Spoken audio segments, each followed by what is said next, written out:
a abertura, acompanhemos a prece de abertura.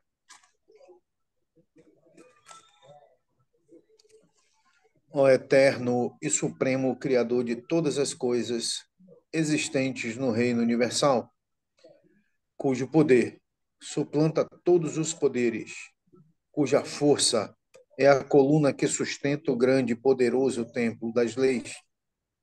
Neste momento, nos reunimos em teu nome, a fim de evocar a tua presença entre nós e também de pedir que nos concedas o direito de nossas mentes serem tocadas e iluminadas pelos raios resplandecentes e supremos de tua eterna e absoluta sabedoria. Imploramos isto, Senhor, porque desconhecemos ainda o poder existente em nós, e porque o desconhecemos, é que nos sentimos sem a autoridade precisa para solucionar os graves problemas que nos afligem e nos deixam impotentes no vasto campo universal. Venha até nós, Senhor, e derrama sobre nós o bálsamo suavizante e curativo de todas as enfermidades, tanto do corpo quanto da alma. Ensina-nos, Senhor, a libertarmos-nos de todas as mazelas que nos infelicitam no vasto campo material. Toca em nossas frontes, a fim de que possamos melhor compreender as tuas leis e por elas nos regermos. Ilumina as nossas inteligências, as nossas consciências e as nossas razões, para que possamos caminhar sem tropeços nem quedas no caminho que leva à tua eterna e absoluta majestade. Ensina-nos a conhecer as leis, Senhor, para que possamos equilibrarmos-nos na grande concha da tua justiça eterna e absoluta. Tira de nossos pensamentos e de nossos corações, com o teu absoluto poder, todos os sentimentos de ódio, de orgulho, de vaidade, de inveja, de egoísmo e de vingança, e enche-os, Senhor, de toda bondade, justiça e amor.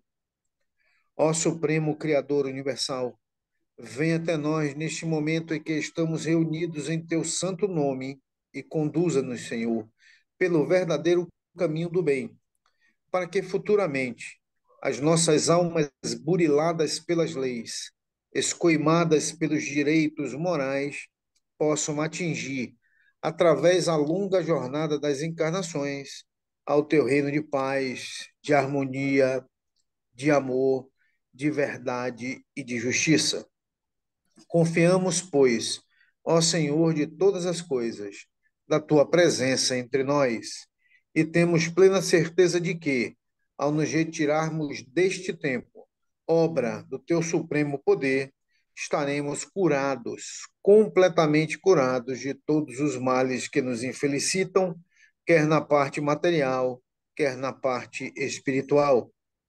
E como confiamos na tua presença entre nós, Senhor, a ti agradecemos, com os corações limpos e os pensamentos puros, a graça que nos concedestes. Pedimos, pois, mais uma vez a ti, ó Senhor, que nos conduzas ao teu soberano reino de sabedoria, de força e de amor, onde impera a sublime e eterna perfeição. Que assim seja. Em nome do grande arquiteto do universo, Deus Todo-Poderoso, estão abertos os trabalhos virtuais da loja exotérica Sebedista, o Trevo Sagrado, subordinado ao culto secreto da loja da Ordem Maçônica do Grande Círculo Branco, invocando neste momento a presença de nossos mentores espirituais e da diretoria espiritual e astral desta loja, bem como dos guias e protetores de todos os presentes, para que deem cobertura aos nossos trabalhos. Assim sendo, os trabalhos na parte material na noite de hoje estão abertos. Ernesto, por gentileza, nos atualiza aí na lista de consulentes. Ok, Sr. Ernesto. Muito bem, então hoje, 18 de agosto de 2023, nós vamos dar início à nossa palestra de hoje com Jürgen Santana, o Dr. Jürgen, que vai falar sobre as impressões mentais e seus reflexos na nossa saúde. Jürgen, a palavra é sua, meu irmão. Boa noite a todos. Obrigado mais uma vez pela oportunidade de estar aqui comungando com esse espaço, dividindo esse conhecimento e construindo, evoluindo com todos vocês, tá? Trifão, meu amigo, me sinalize aí. Sou eu mesmo que passo o slide para não ter um problema aqui. Você está no controle aí? Eu estou vendo, mas pode clicar aí que vai passar. Tá. Não está passando aqui não, para mim não. Espera. Ok, O, Jürgen. o título da palestra de hoje é Impressões Mentais e o que acomete essas impressões ao estado de saúde física, tá? É um desafio porque é uma construção que a ciência hoje tenta se aproximar para tentar de alguma forma justificar alguns males físicos. E trago um desafio com você de forma mais filosófica, trazendo algumas evidências científicas, mas na intenção de construir, sim, um pensamento comum e condizente com a nossa realidade. Antes de partir de qualquer pressuposto do que diz respeito à nossa realidade, eu queria trazer um questionamento das nossas percepções psicológicas ao qual o ambiente que a gente habita. A gente é sabido por todos que o ser humano habita dois reinos. O primeiro é o reino, vamos supor aqui, celestial, e na interface dele tem o planeta Terra, tá? Esse universo, dentro da concepção psicológica, existe uma referência celestial, uma configuração divina, uma característica angelical, tá? E dentro dessa universalidade, o ser humano se propõe, voltando-se para o céu, em busca de uma eternidade. Tá óbvio, tá claro que essa vida universal a qual ele sempre está se referenciando é a busca da eternidade. Só que aí nasce um problema psicológico do ser humano.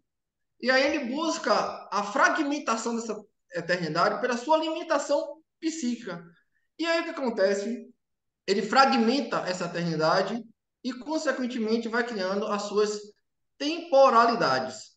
Essa temporalidade vai nascer um mundo da dúvida, da dualidade, consequentemente, que está sob ele, sob os pés dele, que é a questão planetária, que tem um perfil psíquico caracterizado por seres bestiais, seres subterrâneos, com características infernais.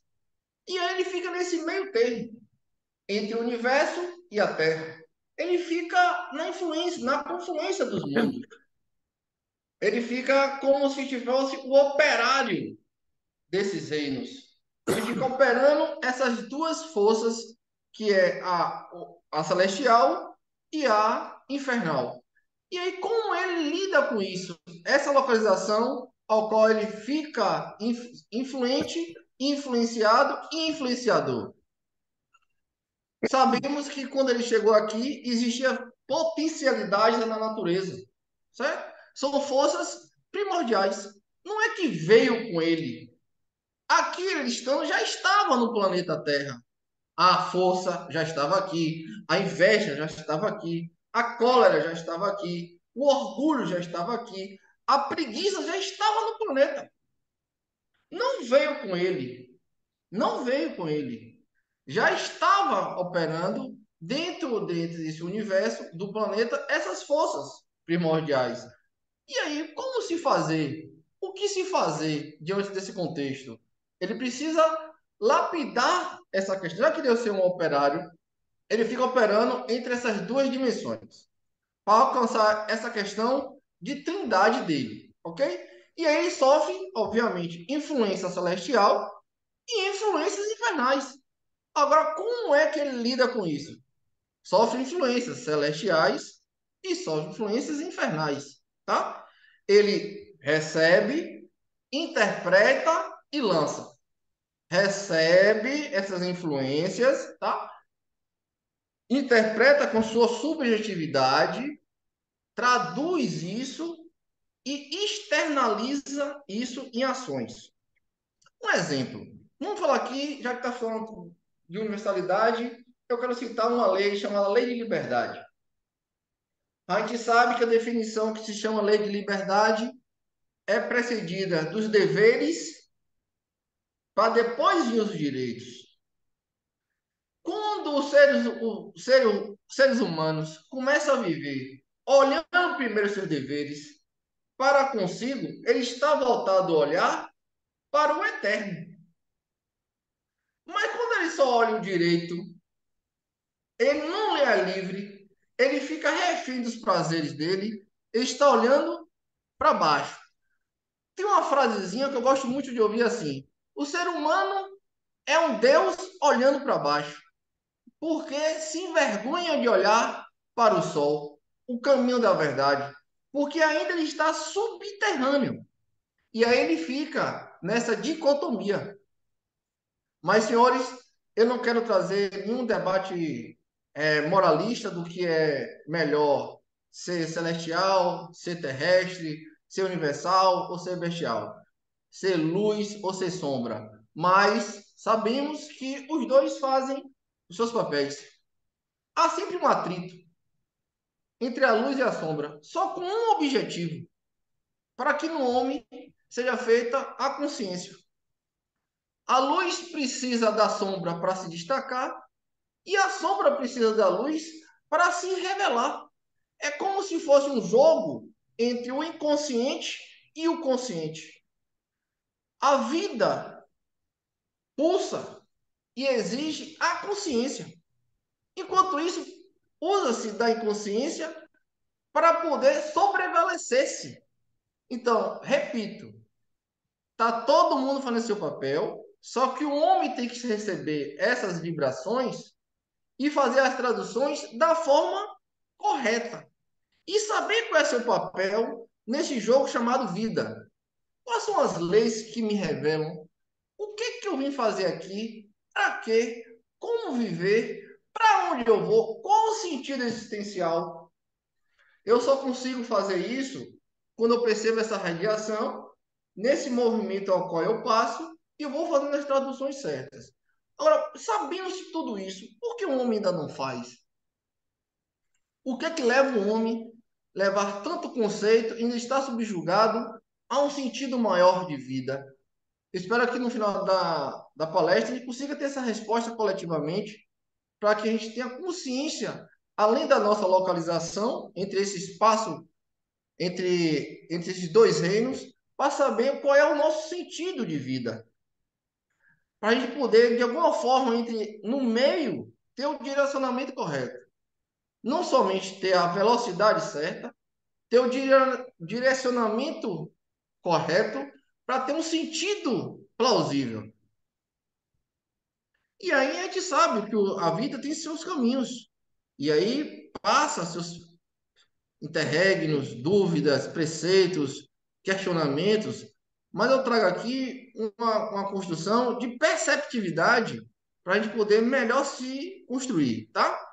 Aí eu trago aqui, na primeira metade da vida, é um momento em que existe uma necessidade por deficiência, é um processo adaptativo. O homem está em sua construção, o homem está reconhecendo o terreno, ele luta pela sua sobrevivência, ele quer de alguma forma ter uma estabilidade, quer ter um conforto, quer ter um senso de pertencimento, ele quer ser aceito no meio dele. É um planeta ainda desconhecido, ele quer entender as regras do jogo. Como é que eu me adapto a essa existência? O que é que eu faço dentro dessa interpessoalidade ao qual eu me estabeleço entre as minhas relações pessoais e ambientais? Como eu faço para ser conhecido? O que que eu preciso para tanto? E aí eu vou levando a vida de estímulos, ou seja, eu estou preso a motivações de fora para dentro. Ele vai começando a condicionar a sua consciência, traduzido de uma forma assim que é auto-justificável para uma programação familiar e cultural habitual ao qual ele, a tribo ao qual ele pertence, com foco nas características dominantes do tipo psicológico, a fim de vencer as suas vicissitudes intempéries. Isso é um primeiro ciclo. Natural, normal, nada condenatório ou passivo de qualquer tipo de julgamento desmoralizante. É natural, é um processo adaptativo. Aí vem a segunda metade, ao qual ele já passou por tanto atrito da luz com a sombra, ele já sabe um pouco mais de si, aí ele começa a usufruir um pouco desse crescimento, exercendo a liberdade, porque ele já conhece o sentido da vida. Ele agora, sabendo do sentido da vida, ele quer deixar um legado. Ele quer deixar um livro para aqueles que vêm, os filhos dele, para, sei lá, os netos dele, saber, diante dessa experiência dele, como é que ele faz para viver melhor, não somente ele, mas os pós eles. E aí vem o desenvolvimento dessa sabedoria, dessa consciência. A gente percebe esse movimento, não somente de forma individual, mas social. É natural, porque quem um dia aprende, nasce a vaidade de ensinar. É natural, é normal isso, porque é um movimento que não é mais de fora para dentro, é de dentro para fora. É um movimento descondicionante, porque ele vem de um grau de consciência, fruto desse atrito, da luz com a sombra. Ele deixa de olhar o mundo da temporalidade, da dúvida, da fragmentação do eterno e começa a viver a consciência. Ele já se postula e se pontua de forma aperfeiçoada e aprimorada. Ele começa a ter maiores pegadas por onde passa. Aí ele começa a reprogramar a vida de forma transcendente. Eu trago isso para vocês começarem a perceber quais são as impressões mentais que vai se estabelecendo ao longo dessa jornada, de um caminho, de uma encarnação. Eu estou num mundo em que eu preciso, além de me conhecer, externar o melhor para o mundo. Porque como eu sou um operador dessas forças, eu tenho que transformar o mundo melhor. Eu tenho que me situar de que forma eu faço isso.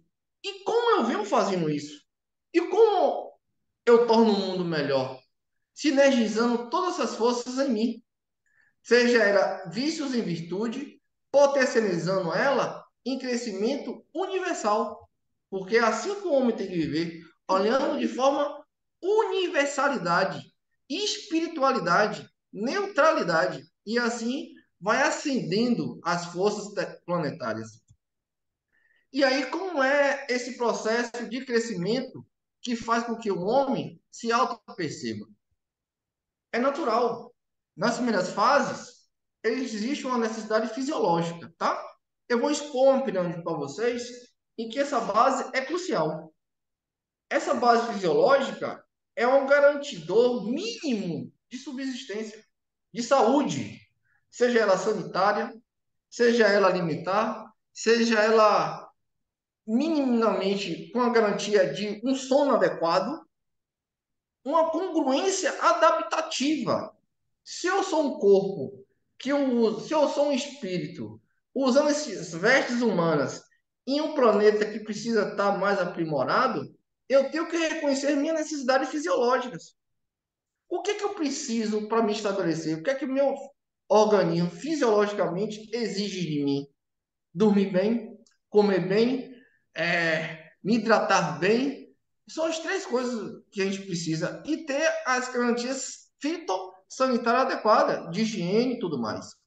Isso eu tenho que me segurar. Senão, eu não construo um processo de autossegurança. Porque não é uma relação de segurança garantidora apenas de vida. É de ameaça à vida também. Não é uma relação de interpessoalidade para com o próximo, mas também com o seu ambiente. Como eu estabeleço isso? Eu vou construir uma casa em um barranco, num beira de precipício? Eu vou ter uma altitude devida? Enfim, onde eu vou me estabelecer nesse planeta para que eu possa exprimir as forças em mim que garantem a vida de forma mais qualificada? E aí vem garantindo a fisiologia, a segurança, eu vou garantindo a autoestima. Estima essa que vai me dar uma condição de senso de pertencimento ao meio ao qual estou estabelecido. Esse senso de pertencimento, eu vou começando a conhecer todo mundo, as regras do jogo, as intempéries do tempo e do espaço, que aí eu vou começando a estabelecer os conhecimentos dessas experiências. Tá? Repito, parto de um pressuposto fisiológico, garanto a minha segurança, estou com minha autoestima estabelecida, já sei em que mundo eu estou pertencendo, que contexto existencial eu me expresso, e aí eu vou levar o conhecimento disso. Portanto, eu tenho que me adequar o suficiente de forma que eu respeite todos ao qual, aos meus pares, ao qual estabeleço. E aí vem a autoatualização, em que o homem começa a se exprimir melhor, a ponto de transcender, buscar o seu sentido, saber qual o jogo e o que é que ele veio fazer aqui. E aí começa. Eu estou falando de uma forma não apenas filosófica, mas uma justificativa daquele que não reconhece esse movimento e como ele, essas impressões ao qual ele danosamente não percebe, vai criando as suas patologias físicas, tá? O homem precisa saber que ele busca a transcendência. O homem que vive muito de forma hedonista, de forma que busca somente os prazeres, ele fica fadado ao fracasso. Houve-se muito uma discussão grande num processo platônico que vivia-se no mundo das ideias, o homem tem que viver muitas ideias nas abstrações. Nietzsche falou, veio, final do século passado, e falou bem assim, gente, vocês têm que aprender a quebrar essa visão platônica e se perceber como humano. E aí vem o livro dele, Demasiadamente Humano, para que a gente respeite as nossas necessidades primárias, fisiológicas, sem olhar somente a transcendência. É um equilíbrio entre as partes. Enquanto Platão traduziu de uma forma, Nietzsche veio, quebrou isso, e a gente precisa equilibrar essas forças, para que a gente não busque somente meramente os direitos, mas sim reconhecer os nossos deveres. Do que eu sou feito? O que eu constituo? Quais as minhas necessidades basais quanto ser corpóreo? E como, além disso, exerço as minhas potencialidades psíquicas? Como eu percebo esse movimento emocional em mim, num contexto social? Se eu sei que o caminho está claro para mim já, que é da transcendência, eu tenho que transcender, eu tenho que saber o que é o amor, eu tenho que saber qual é o sentido da universalidade, eu tenho que buscar o eterno em mim. Para tanto, preciso matar o tempo, acreditar em algo maior de mim mesmo. Mas como fazer isso? Óbvio que a gente vai ter que deixar as atuações da vida em nós. Porque o movimento da vida, além de ser individualizado, subjetivado, ele é um único sentido. Ele tem um único sentido. E aí eu trago um pouco do debate aqui. Para que tantos desafios sociais? Se eu quero apenas desenvolver habilidades, e que habilidades são essas? Eu trago um contexto aqui de conhecimento para a gente poder brincar um pouco no contexto e a gente se perceber nesse movimento social, tá? Quais são os nossos desafios atuais? Vivemos em um mundo cada vez mais complexo. Seremos capazes de lidar bem com os novos dilemas que se acumulam nas encruzilhadas do cotidiano? Por que o planeta, a vida, está me dando esse dilema de encruzilhada no cotidiano? Por que eu tenho que passar pelo julgamento enviesado que as pessoas fazem sobre as outras nas novas mídias? Com que propósito eu passo por isso? Qual a habilidade que eu vou desenvolver a partir disso? Óbvio que é a autenticidade. Deixa eu pegar a imagem daqui e sair, e aí eu leio melhor. Essa autenticidade vai me dar o quê? Orientação moral e senso de justiça que nasce da clareza da própria consciência pela conexão com princípios universais que vão muito além dos códigos sociais convencionais. Eu tenho que entender essa regra. É por isso que é bom de saber se posicionar nessa dinâmica, nessa dicotomia em que estamos expostos. no dia a dia. E qual outro desafio que eu estou exposto? Essa instrumentalização da vida humana, a sensação de que nossa existência está sendo usada, manipulada pelas engrenagens sociais. Ok, todo mundo está passando por isso socialmente. Com que propósito individual isso chega a mim? Na capacidade que eu tenha de ressignificar, ou seja, um idealismo e realismo reconciliados, nossos melhores talentos a serviço de causas e projetos concretos, essenciais e repletos de significação para nós, com alta produtividade e desejo de contínuo aperfeiçoamento. Eu faço um esboço diante do que a gente percebe, não somente como psiquiatra, como filósofo, como seres, com profissionais diferentes do exercício que a gente faz. Qual é a razão ao qual a gente tem que passar por isso nesse momento da evolução terrestre, em que há restrição do tempo e excesso de afazeres? Como é que eu lido com isso, com tanto estímulo, tanto tarefa com restrição do tempo?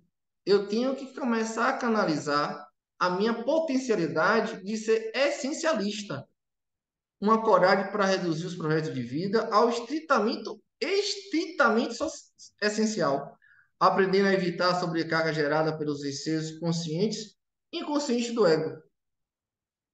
Se a gente não fizer isso, o que é que eu vou estar fadado? Patologicamente, eu vou estar um cara compulsivo, adoecido, ansioso, comprometido todo o meu sistema gastroesofágico. Eu vou estar manifestando fisicamente doenças que reverberam não somente no psíquico, mas também no físico. É um desafio. O que a vida está propondo para a gente é um desenvolvimento sempre moral. E quando há uma ameaça de uma vida de muitas ocupações mecânicas, mas sem brilho e sem alegria profissional, o que que a vida está propondo para mim? No mínimo, engajamento, que é a capacidade de desfrutar de prazeres intrínsecos na realização de projetos e atividades que requerem e demandam o uso dos nossos melhores talentos. É simples isso. E quanto muitas formas da diversidade em nossa volta, o que a gente faz nesse desafio? Multiperspectivismo. E aí a gente vai trazendo uma série de características e percepções que a gente precisa ter diante desse contexto social ao qual a gente está vivendo. E na frieza dos sistemas, a racionalização e artificialidade excessiva da vida. E quanto ao aumento de casos de ansiedade e depressão, a gente está desenvolvendo a habilidade de apreciação.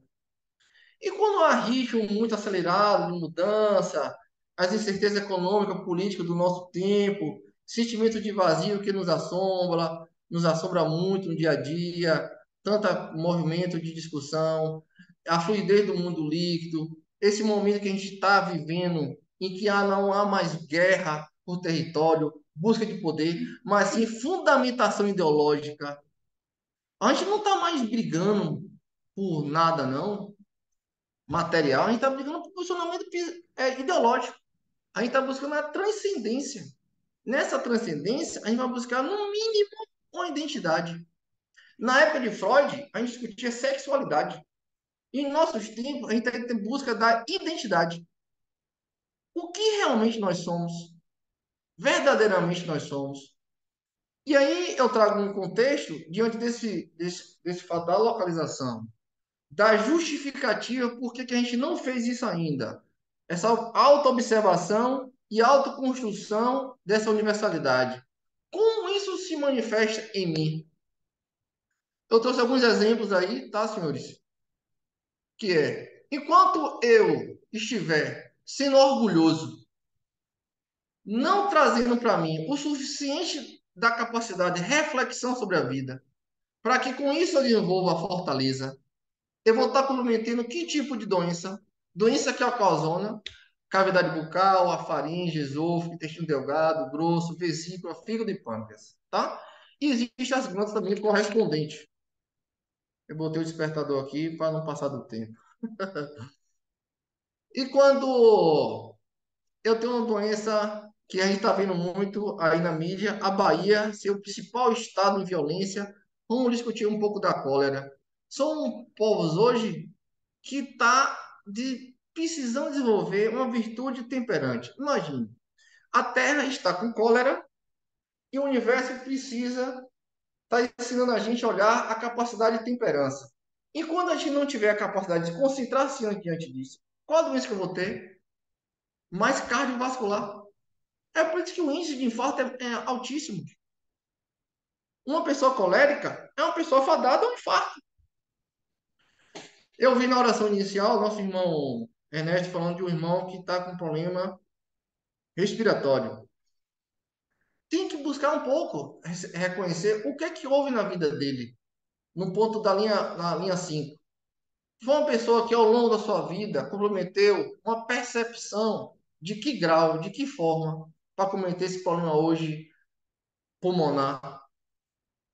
Um paciente que está com problema nas gônadas, que está com problema de próstata.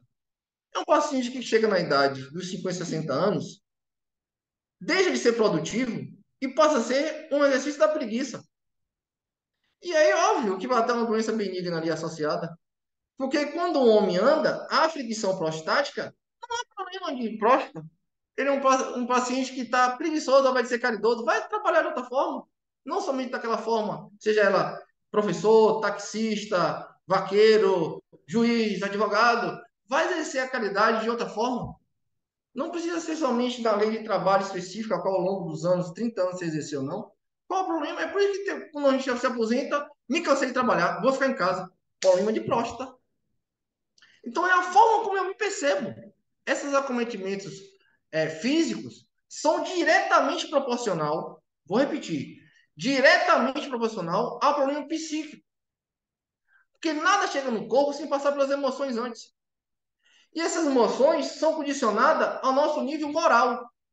Qual o grau de universalidade que essas emoções estão condicionadas? O que eu preciso ter para ter uma vida saudável, plena, integral?